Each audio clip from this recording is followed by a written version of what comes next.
गुरु गीता। गुरु गीता निवेदक डॉक्टर प्रणव पांड्या। प्रथम पृष्ठ।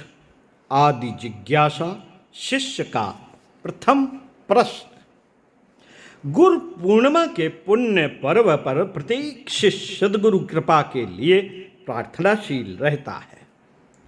वह उस साधना विधि को पाना अपनाना चाहता है जिससे उसे अपने सद्गुरु की चेतना का संस्पर्श मिले, गुरुतत्व का बोध हो, जीवन के सभी लौकिक दायित्वों का पालन निर्वहन करते हुए उसे गुरुदेव की कृपा अनुभूति का लाभ मिल पाए। शिष्यों, गुरु भक्तों की इन सभी चाहतों को पूरा करने के लिए प्राचीन ऋषियों ने गुरु गीता के पाठ, अर्थ चिंतन, मनन व निधिध्यासन को समर्थ साधना विधि के रूप में बताया था। इस गुरु गीता का उपदेश कैलाश शिखर पर भगवान सदाशिव ने माता पार्वती को दिया था। बाद में यह गुरु गीता नैमिषारण्य के तीर्थ स्थल में सूत जी ने ऋषिगणों को सुनाई थी। भगवान व्यास ने एक स्कंद पुराण के उत्तरखंड में इस प्रसंग का बड़ी भावपूर्ण विधि से रीति से वर्णन किया है। शिष्य साधक हजारों वर्षों से इससे लाभान्वित होते रहे हैं। गुरु तत्व का बोध कराने के साथ यह एक गोपनीय साधना विधि भी है। अनुभवी साधकों का कहना है कि गुरुवार का व्रत रखते हुए विनियोग और ध्यान के साथ सम्यक विधि से इसका पाठ किया जाए तो शिष्य को अवश्य ही अपने गुरुदेव का दिव्य संदेश मिलता है। स्वप्न में, ध्यान में या फिर साक्षात उसे सद्गुरु कृपा की अनुभूति होती है। शिष्य के अनुराग व प्रगाढ़ भक्ति से प्रसन्न होकर गुरुदेव इसको आध्यात्मिक व लौकिक इच्छाओं को पूरा करते हैं। यह कथन केवल काल्पनिक विचार नहीं बल्कि अनेकों साधकों की साधना अनुभूति है। हम सब भी इसके पाठ, अर्थ चिंतन, मनन व निधिध्यासन से गुरु तत्व का बोध पा सकें, परम पूज्य गुरुदेव की कृपा से लाभान्वित हो सकें। इसलिए इस ज्ञान की मंत्र क्षमता वाले गुरु गीता के श्लोकों की भावपूर्ण व्याख्या की जाएगी। लेकिन सबसे पहले साधकों को इसकी पाठ विधि बताई जा रही है ताकि जो साधक इसके नियमित पाठ से लाभान्वित होना चाहे हो सके। गुरु गीता के पाठ को शास्त्राकारों ने मंत्र जप के समतुल्य माना है। उनका मत है कि इसके पाठ को महीने के किसी भी गुरुवार को प्रारंभ किया जा सकता है। अच्छा हो कि साधक उस दिन एक समय आस्वाद भोजन करे। यह उपवास मनोभावों को शुद्ध व भक्तिपूर्ण बनाने में समर्थ सहायक की भूमिका निभाता है। इसके बाद पवित्रीकरण आदि षटकर्म करने के पश्चात पूजा वेदी पर रखे गए गुरुदेव के चित्र का पंचोपचार पूजन करें।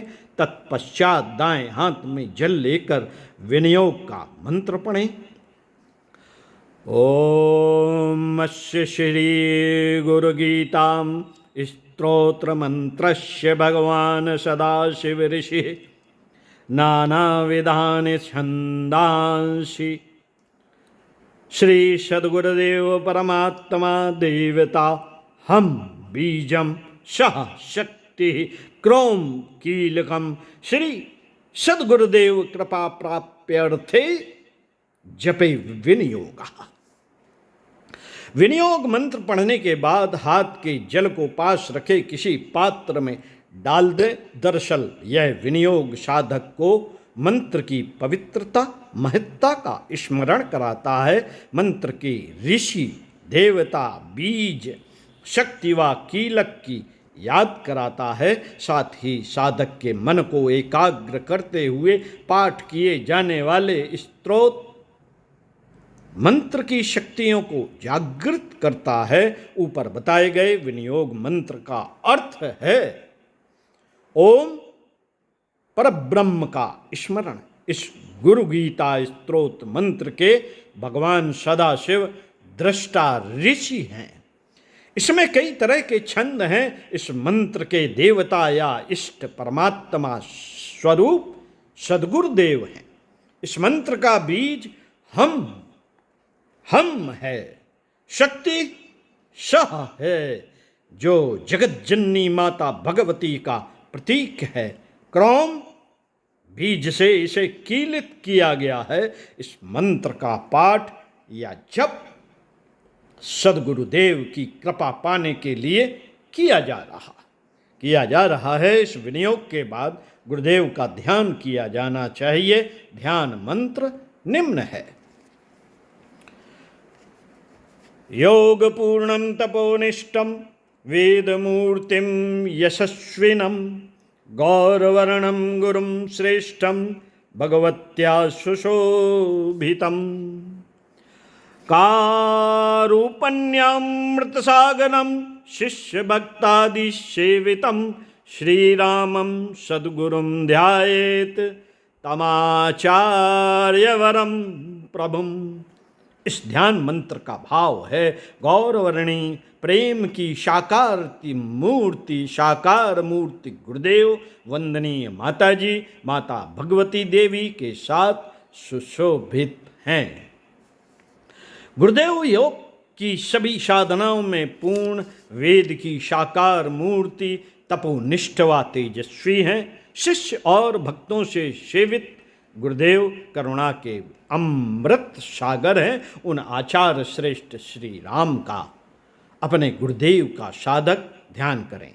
ध्यान की प्रगाढ़ता में परम पूज्य गुरुदेव को अपना आत्म निवेदन करने के बाद साधक को गुरु गीता का पाठ करना चाहिए, जिससे साधक गण उनके गहन चिंतन से गुरु तत्व का बोध प्राप्त कर सकें। इसके पठन अर्थ चिंतन को अपनी नित्य प्रति की जाने वाली साधना का अविभाज्य अंग माने। गुरु गीता का प्रारंभ ऋषियों की जिज्ञासा से होता है। ऋषिया उचु गुह्यात गुहितरा विद्या गुरु गीता विशेषता ब्रूहि न सूत कृपया शृणु मस्तव प्रसादता। नैमिषारण्य के तीर्थ स्थल में एक विशेष सत्र के समय ऋषि गण महर्षि सूत्र से कहते हैं, हे सूत जी, गुरु गीता को गुह्य से भी गुह्यतर विशेष विद्या कहा गया है। आप हम सभी को उसका उपदेश दें।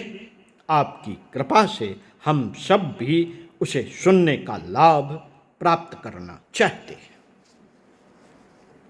महर्षि सूत ने कहा, सूत उवाच, कैलाश शिखरे रम्ये भक्ति संधान नायकम प्रणम्य पार्वती भक्त्या शंकरम पर्यम प्रक्षत। ऋषिगणों, यह बड़ी प्यारी कथा है। इस गुरु गीता के महाज्ञान का उद्गम तब हुआ जब कैलाश पर्वत के अत्यंत रमणीय वातावरण में भक्ति तत्व के अनुसंधान में अग्रणी माता पार्वती ने भक्तिपूर्वक भगवान सदाशिव से प्रश्न पूछा। श्री देव्य युवाच, ओम नमो देव देवेश परात्पर जगद्गुरु सदाशिव महादेव गुरुदीक्षां प्रदीहि मे। ऐन मार्गेण भो स्वामिनि देहि ब्रह्ममयो भवेत्। त्वं कृपां कुरु मे स्वामिन् नमामि चरणों तव। देवी बोली, हे देवाधिदेव, हे परम परात पर सदगुरु जगत गुरु, हे सदाशिव, हे महादेव, आप मुझे गुरुदीक्षा दें, आप मुझे गुरुदीक्षा दें। हे स्वामी, आप मुझे बताएं कि किस मार्ग से जीव ब्रह्म स्वरूप को प्राप्त करता है। हे स्वामी, आप मुझ पर कृपा करें, मैं आपके चरणों में प्रणाम करती हूँ। यही है आदि जिज्ञासा, यही है प्रथम प्रश्न, यही वह बीज है जिससे गुरु तत्व के बोध का बोधितर अंकुरित हुआ। भगवान शिव की कृपा से पुष्पित पल्लवित होकर महावृक्ष बना। इस मधुर प्रसंग में आदि शक्ति जगन्माता ने स्वयं शिष्य भाव से यह प्रश्न पूछा है। चित्त शक्ति स्वयं आदि शिष्य बनी है। जगत के स्वामी भगवान महाकाल आदि गुरु हैं। इस प्रसंग का सुखद साम्य परम वंदनीय माता जी एवं परम पूज्य गुरुदेव की कथा गाथा से भी है। इस परम विशाल महाव्यापक गायत्री परिवार की जननी वंदनीय माता जी आदि शिष्य भी थी। उन्होंने हम सबके समक्ष शिष्यत्व का अनुकरणीय उदाहरण प्रस्तुत किया। वे हम सबके लिए माता पार्वती की भांति हैं, जिनकी जिज्ञासा और तप से ज्ञान की युग सृष्टि हुई। माता पार्वती ने अपनी भक्तिपूर्ण जिज्ञासा से भूत वर्तमान और भविष्य के सभी शिष्यों व साधकों के समक्ष विनयातयाति पात्रताम का आदर्श सामने रखा। जो अपने संपूर्ण अंतःकरण को गुरु चरणों में समर्पित करके गुरु दीक्षा प्राप्त की प्रार्थना करता है, वही तत्व ज्ञान का अधिकारी होता है। किसी भी तरह से अहंता का लेश